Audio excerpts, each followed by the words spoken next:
What's up? Your girl G here. Welcome back to my channel.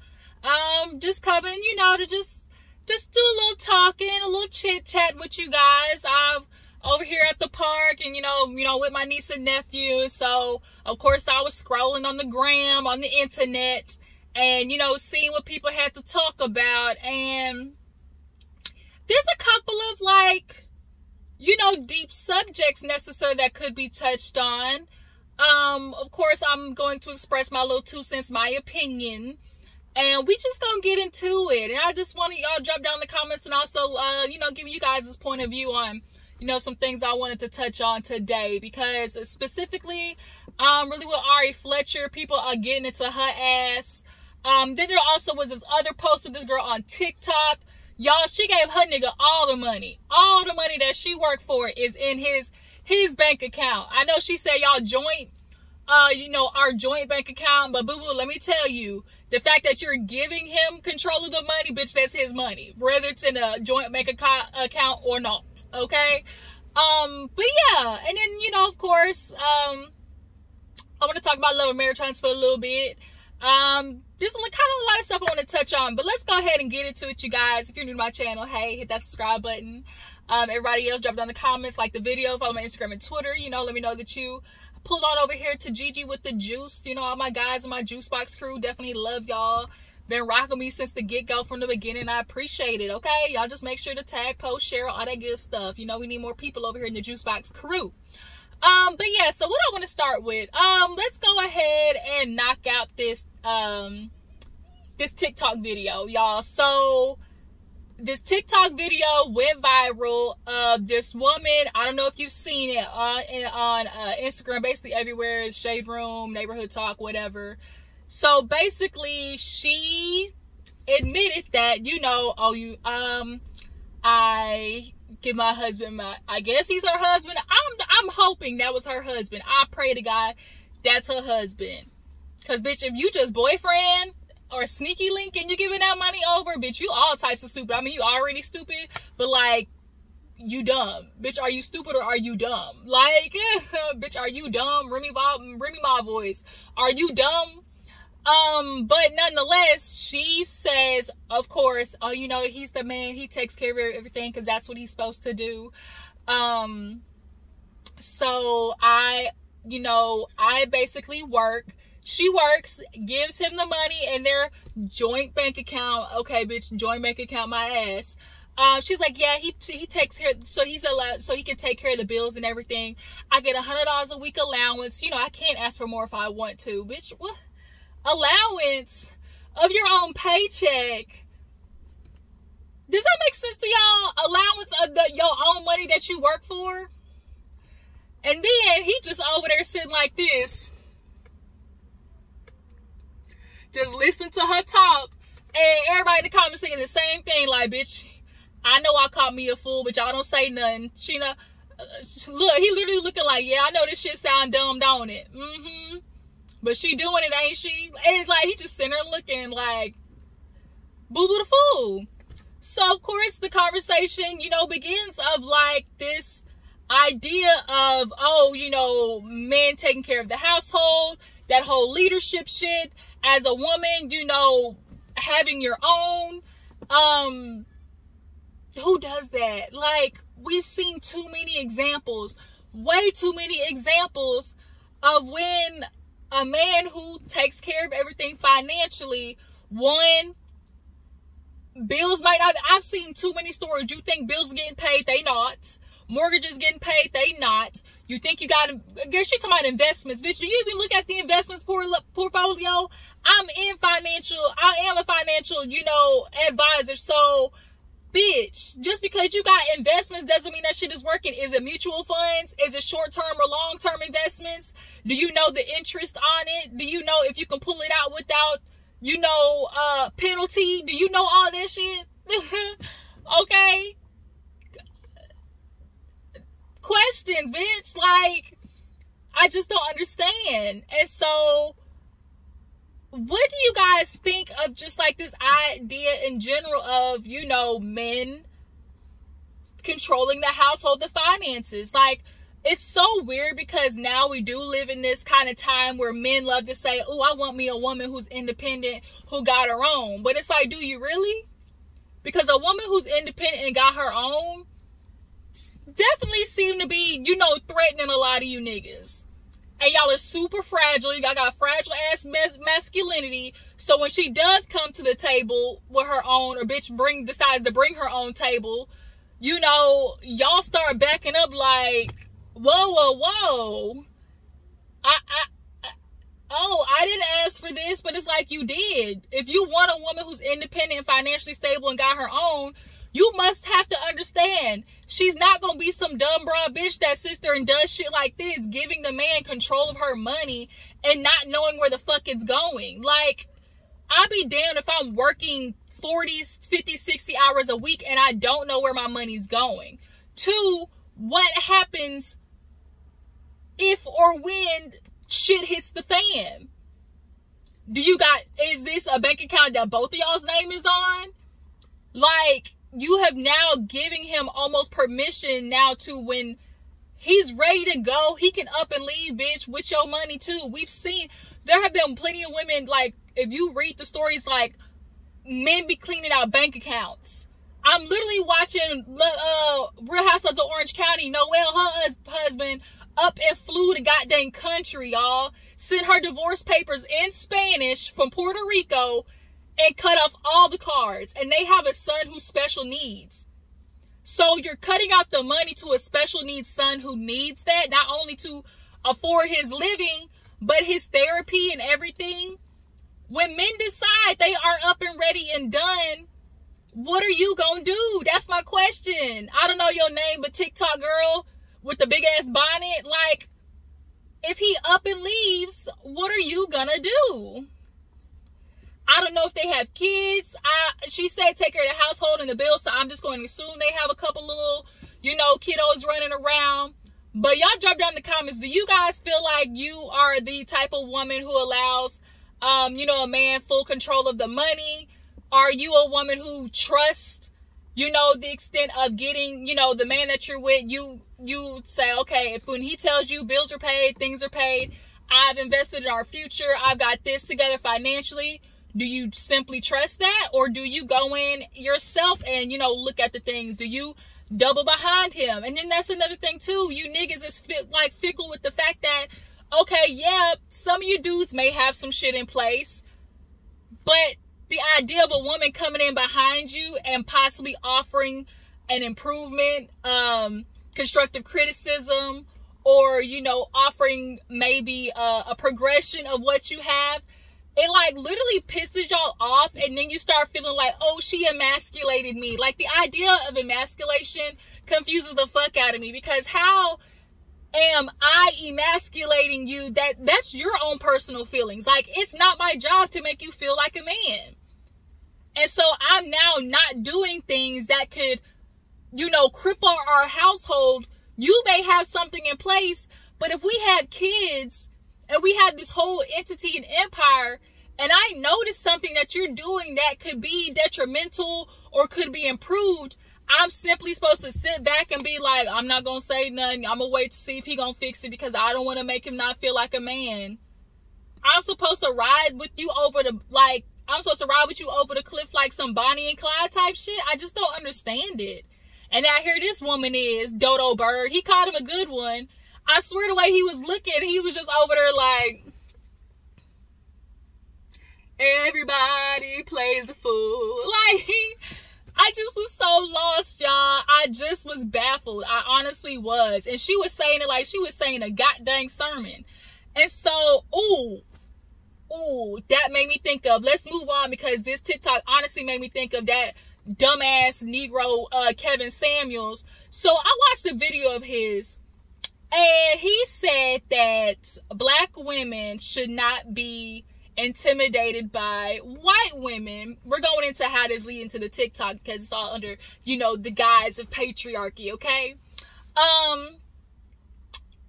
Black women, their enemy is not the white woman. It's not Becky. It's actually Marisol and Maria, okay? He said the Latin women are the enemy. And are they really?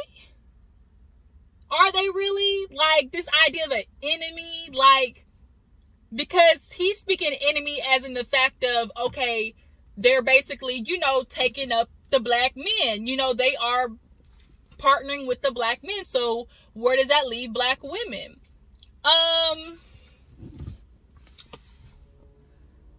Kevin Samuels, for one, is an asshole. He is fragile as hell.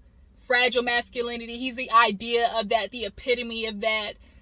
Is he even married? How long you been married? Is your wife even happy?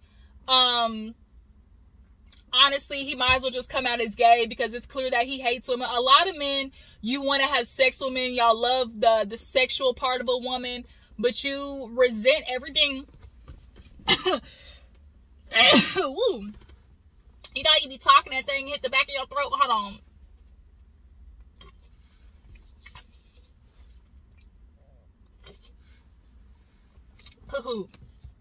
Something got stuck in my throat. I had to drink that little coffee real fast. So, like I was saying, a lot of men, you are there for the sexual part of a woman, but I'm starting to see there's like a growing resentment towards, you know, today's woman, of how financially independent and aware she is of her power. And it honestly pisses, like men are really starting to resent women for not being as gullible or as accepting or tolerating of the bad behavior as they previously were in, you know, granddad, great-granddad, great-great-great, you know, granddad and grandma era. Like, back then, women, it was literally illegal for women to work. And then the idea of a woman needing a man, like, that would be exhausting me. Somebody needing you, like needing you. So now you have this obligation to be taking care of somebody else. Like, shit, is that not exhausting? But they would rather put up with that because it is on the other side of that, the other side of that coin, it's the power that comes with that feeling of knowing this person needs you. So that's why a lot of men get offended when a woman say, like, I don't need you. Like, I really don't. Like, the shit, like, a woman's gonna be okay before a man will, because at the end of the day, a woman, if she leaves a dude, the household is still taken care of. She just has to figure out the financial part, right? And for a lot of women, if they do have that in place, like, bitch, I can hit the door and go. But for men, after that, they may have the financial part in place, but it's the household part. It's the mechanism and how the house works that they don't stay single long for, because they really feel like, or they really require that to be done by a woman.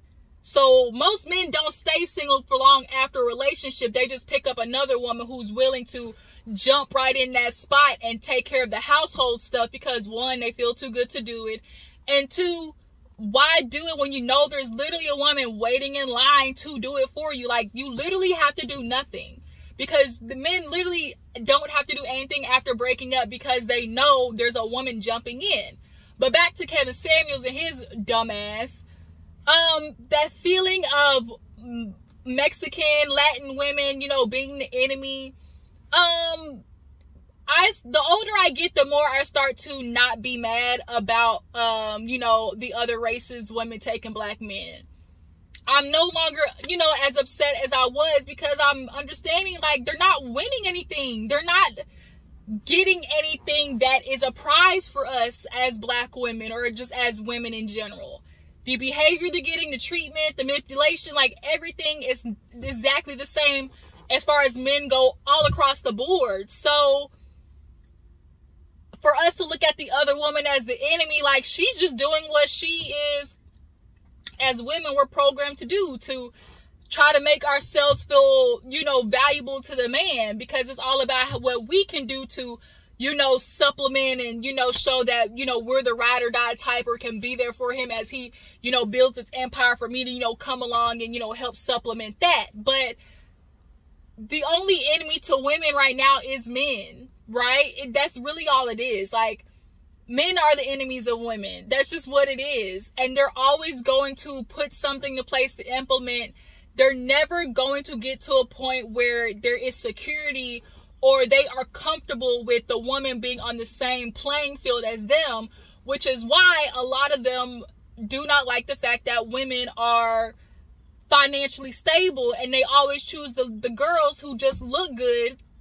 Even though a lot of y'all like to say, well, what does a woman bring to the table? All she bring is pussy. And it's like, but that's all you really want, though.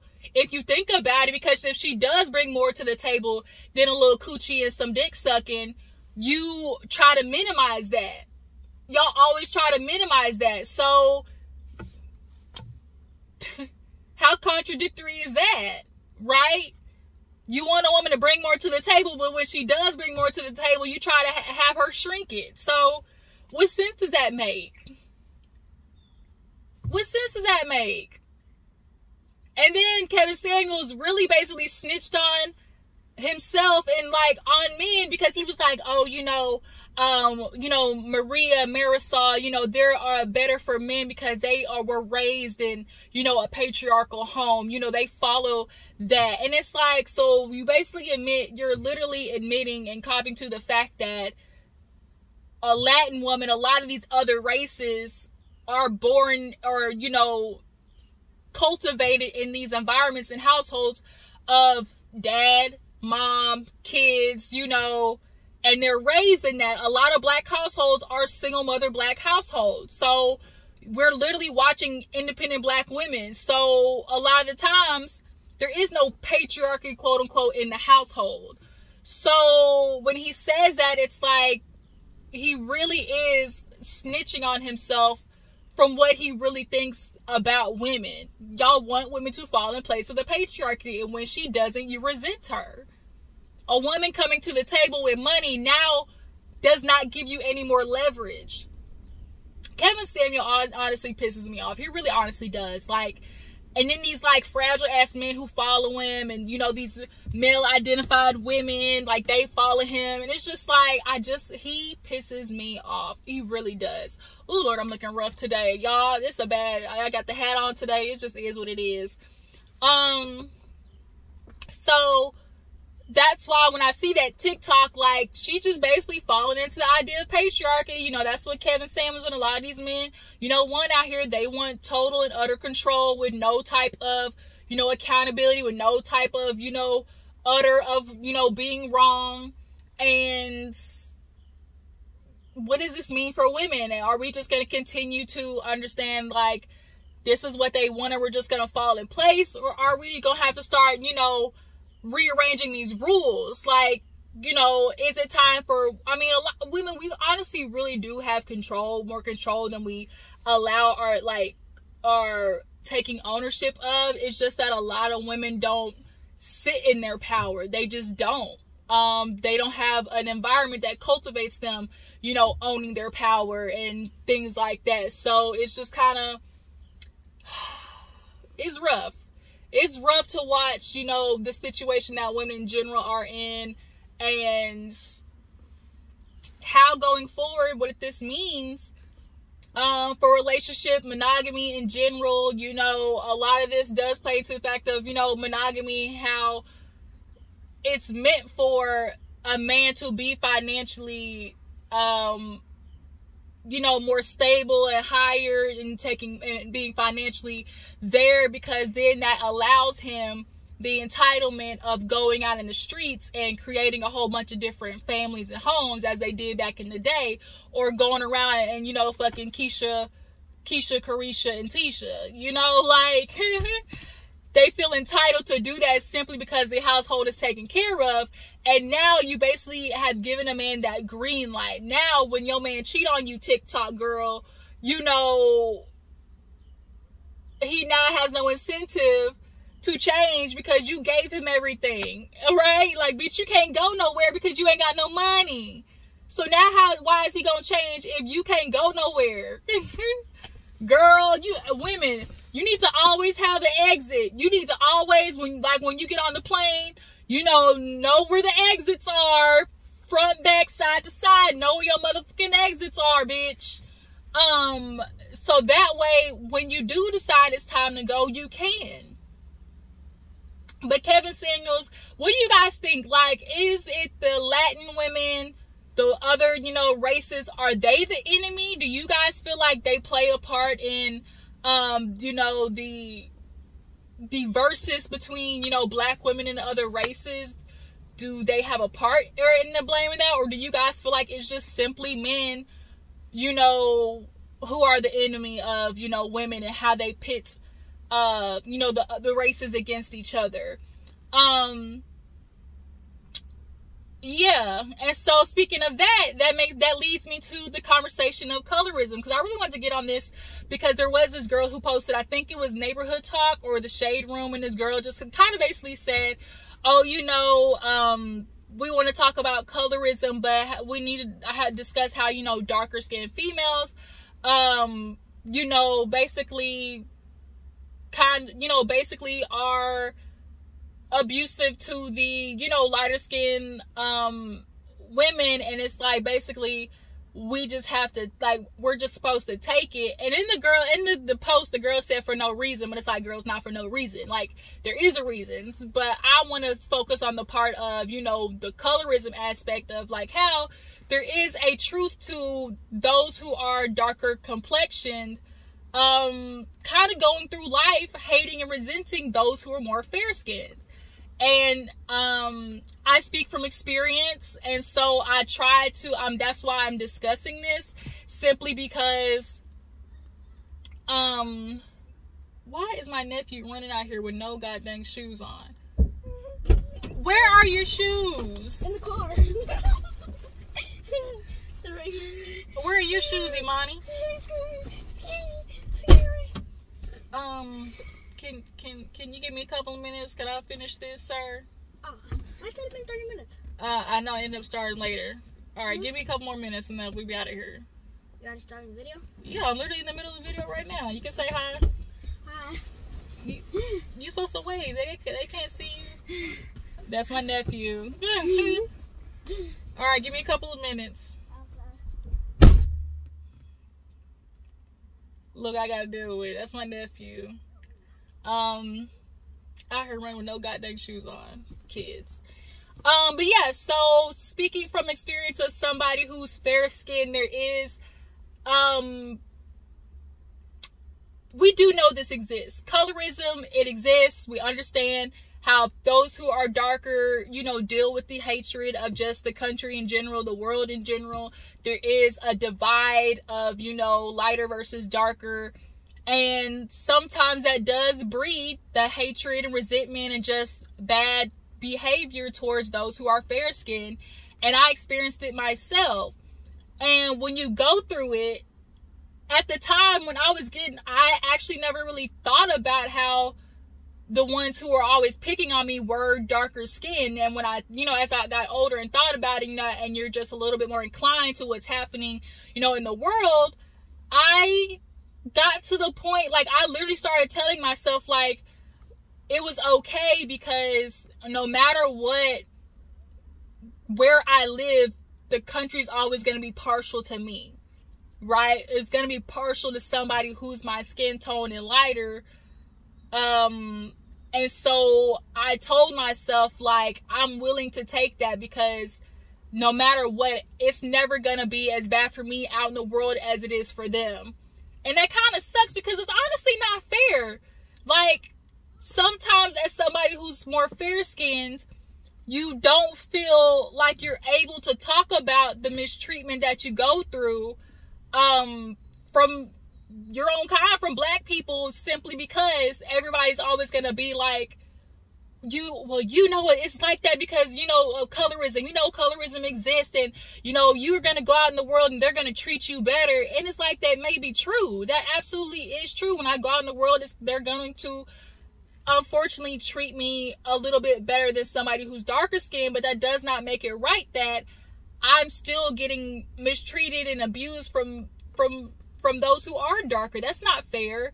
And so sometimes it does also feel like we have to minimize our experience and not validate our experience because of what this country has done as far as colorism goes. And I don't know, you know, what what my viewers are, your skin tone or whatever. Like, are you a person of lighter skin who experienced being bullied or mistreated by somebody of darker complexion? And do you feel sometimes you just have to be quiet and take it because you understand, you know, what colorism, you know, does for people of those who are darker complexion? You do feel like that sometimes. And like, as somebody who's with, you know, a higher emotional intelligence than most people, higher just intelligence in general, and mental intelligence, I am aware of the prejudices, like I said. But where do you guys fall? Like, are you somebody who's fair skinned and experienced it, but you know, feel like you can't say something about it? You feel like you are told basically to suck it up because no matter what, when you go out in the world, you're going to be treated better. And those who are darker skinned, like,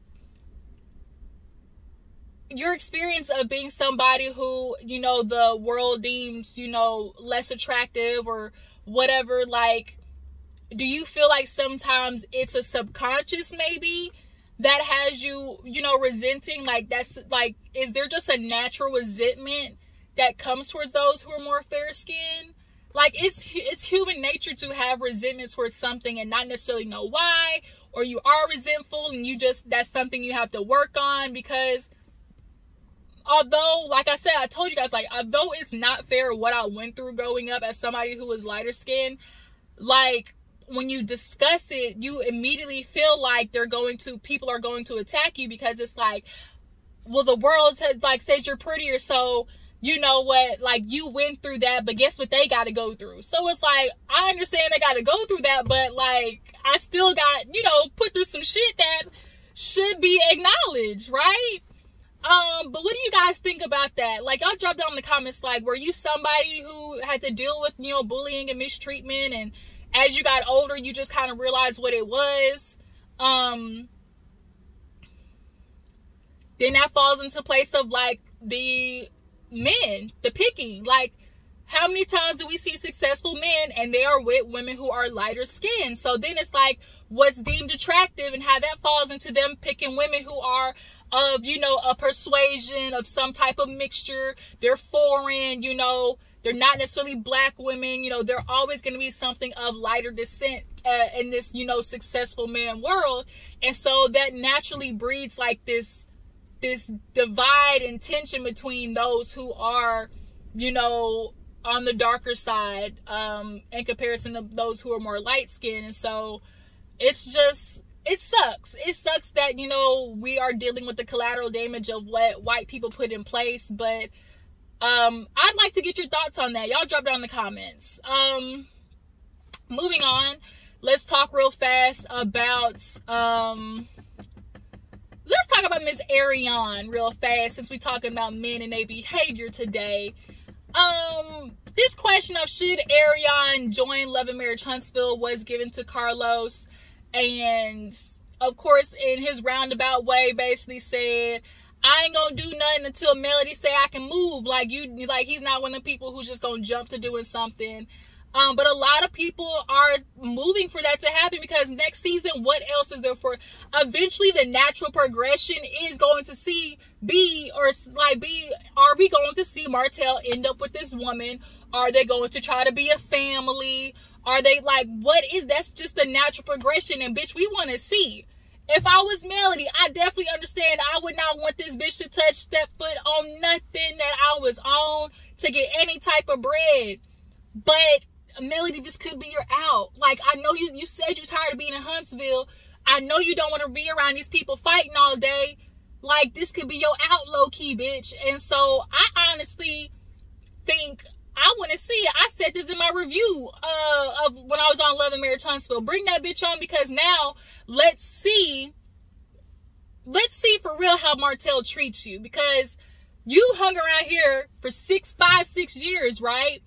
Clearly there was some, you know, disrespect towards you as well, because now this man is keeping you in the dark, and he's disrespecting you simply by, you know, doing what he's doing, and you stayed, right? And it's the same energy of, oh, you know, I stayed around with her because of the personal connection. Is that shit gonna stay? Because a lot of time these dudes, once that, you know, once that sneaky link, once that, you know, that aura of this is fun, not trying to get caught, this sneaking around, once that novelty, you know, wears off, bitch, what's gonna happen? Then you also had a kid that he ain't want. We know Martell ain't want that motherfucking kid. He still ain't own it. He just now owned it, actually. Y'all just now put the baby out in the Wakanda picture. You know, just now put it out there. So, it's like, you have now done something that he wasn't really looking forward to, right?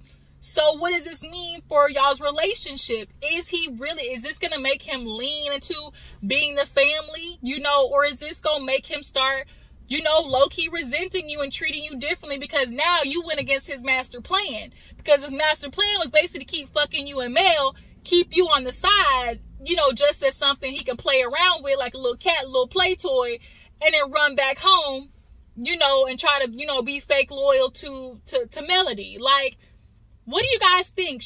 Is the next progression to bring Arionne onto Love and Marriage Huntsville? I say yes. Allow this to be Melody. Give her out. Bitch, she may make $500 an episode, but what if that helps you make $5,000? You know? That's just gonna have to be that debate with yourself. Like, I don't like this bitch, but she was pimping out for Martell. Well, bitch, now I'm gonna pimp you out, okay?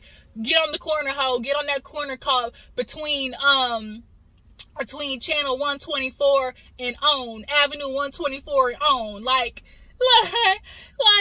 I'm just saying 124 because that's the channel that is at my house, okay? On 124 Ave and OWN Street, you know, I want you to step out on that corner for me. Go ahead and get on that corner for me and do your work. And bitch, I just let this money come on in. And then also too, it will be validation low-key because Carlos keeps trying to make her this, oh, well, I think she is the whole damn restaurant. Well, bitch, let's see. Let's see if she's the whole damn restaurant. Is Martell is he really gonna treat her of a woman that, you know, he wants to be with and stuff like that? I really doubt it. And so that'll be, shoot, like for the viewers. And then Arionne, you really will look stupid because you were doing all that bragging and stuff. And then naturally too, is Arionne gonna come in and blow up the spot? Is she gonna blow up the spot for the Scots? Okay, because we been knowing this tea about the Scots. We been knowing these niggas ain't shit. But is she really gonna come through with the receipts? Is she gonna come through with the receipts and give us the info, the 411? Okay, that's what we want to know. Bring her on. Bring her on. And Melody, this honestly could be your out. And just don't watch the TV. I know it's going to be hurtful, but just don't watch the TV, okay? Then also, too, let's see with the kids. What's going on with the kids? Because, Martell, your kids are honestly really going to resent you. And I know that because I was them. Like, I was a little bit older, but there is going to be a natural resentment that comes and a natural ownership that we're going to have to witness you do with your kids. Like, your relationship with them is forever changed. Like, they watched you disrespect mommy and watch her cry. And I want to see that relation. I want to see how he tries to recultivate that and how he attempts to try and fix that. Is he going to continue to run away from the truth and, you know, not acknowledge what truthfully happened? Or is he going to, you know, deal with this shit head on? Noah Martell, his ass going to tuck tail and run. Even though he want to claim to be a man, he going to tuck tail and run in this situation. But I want to see that. I want to see what he's going to do. So y'all drop down in the comments what you think about Love and Marriage Huntsville, Arionne coming on. If they were, what do you think Martell's, what do you think his, you know, the way he was gonna act? Like, what do you foresee him doing? How do you foresee him acting should Arionne come on the show of Love and Marriage Huntsville? And do you guys want her on there next season? Last but not least, y'all, let's get into quick Arionne really fast. So Arionne went on Don't Call Me White Girl podcast. She's super funny. What you mean? Why you being weird to me? I heard you say put me on a life insurance policy. She's funny. But nonetheless, Ari Fletcher basically said, you know, she used to be down for that toxic love, pull your gun out and threaten me not to go type shit. And of course, people who dealt with domestic violence was like, bitch, that's insensitive. You wouldn't say, like, you were messed up for saying that. And I knew the minute she said it, she basically had a Drea moment where it's like, you admit that you like the toxic shit. Like, oh, you know, I want a nigga to like, to grab me up and tell me, bitch, you ain't going nowhere. And it's kind of like, oh, that's abusive, you know? Now, when she said it, I am somebody who can understand that something may be inappropriate and understand the joke of it all. I understand Ari was just telling a joke, right? But it's just insensitive maybe to the people who have dealt with, you know, some type of domestic abuse or something like that. And so now, of course, everybody's coming out and say something to Apple Watch. She said, bitch, she was like, you just so stupid. You broads get a little bit of dick and money and start acting fugazi. Apple Watch, what you doing? I thought you was working on music. Apple Watch would actually really be good to bring back the love and hip hop, because I actually liked Apple. Like, I enjoyed her story. But nonetheless, you know, of course she had something to say. Ari basically was like, you bitches, like, you know, I ain't even gonna say nothing. Y'all keep watching my girl podcast. You know, y'all gonna talk about it. And that's one thing too, like, Ari and these other bitches, y'all stay talking about, oh, everybody's up in my business. Y'all always got something to say. But then, bitch, y'all be posting. Like, how you posting and then mad people in your business? Like, it don't make any sense. But with you guys as viewers, when you saw her talk about that, did you get offended? Were you somebody who was able to just take it as, you know, a surface level joke? I can't say, you know, somebody else shouldn't be offended. If I was somebody who dealt with, you know, domestic abuse, or some type of violence, I think just that's me personally, I can decipher what she's saying and what her intent of what she was trying to get to. I can understand she's not really meaning like, bitch, pull out a gun on me. She's just meaning, I want me a nigga who's gonna call my bluff, like, who's gonna put me in my place. Like, that's what I'm somebody who can decipher from what somebody's saying and what the context of what they're trying to get to. I'm somebody who can do that. Not everybody can do that. And I don't have nothing against those. It takes work, you know, it takes practice to, you know, to work on emotional intelligence and mental intelligence, and, you know, not necessarily be somebody who's triggered by everything. And if you're triggered by that, that's you. Like, I you know, definitely can sympathize for those who been through that situation. And I can understand why that could be triggering, like hearing somebody be like, oh, that's attractive, and it's like, bitch, no, because I actually got my ass beaten. That shit ain't cool. Like, I can understand how that could be triggering. So maybe Ari could have just said, you know, what I was really trying to get at was this, and this, instead of going at people like, bitch this, bitch that, da-da-da-da-da. You know, like, basically, y'all gonna shut the fuck up and, you know, deal with what I'm talking about. Ain't nobody got no time. Like, I just think, like, what did you guys expect Ari to say? Like, what would you have preferred her to say? And then also too, like, what is it about this toxic love that is so attractive? Like, the fighting and fucking of it all? Like, is it the like, we're just trained to think, like, if you're not going through those things, it's not fun, you know, the nigga's boring, you know, which is why we have the Future / Russell Wilson of it all, you know? What did you guys want Ari to say? What, do you guys think Ari was out of pocket? Do you guys feel like Ari, you know, definitely should have, you know, responded differently? And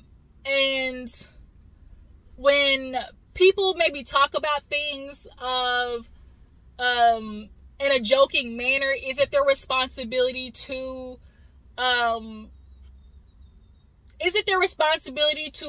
make sure that they are not necessarily triggering others? Like, I kind of feel like also that's a little kind of nuance there, because it's like, if I'm talking and I'm always worried about if I'm triggering somebody else, like, that's a little bit not fair. Like, I'm now having to censor myself on somebody else's account, you know? But this review done got a little bit too long, y'all. I'm just sitting here talking. Y'all drop down in the comments, tell me how you feel about what we discussed today, how you feel about Ari, the topic of colorism, Love and Marriage Huntsville, Arionne joining. What do you guys think about Kevin Samuels and his idea that, you know, Latin women, you know, the Marias and the Jessicas, you know, the Marisols, what do you think about them, you know, being the enemy of black women? And TikTok girl, are you a woman who says, you know what, let the man be the leader, he can have it all? All right, let him have my money, okay? Are you one of them type of women?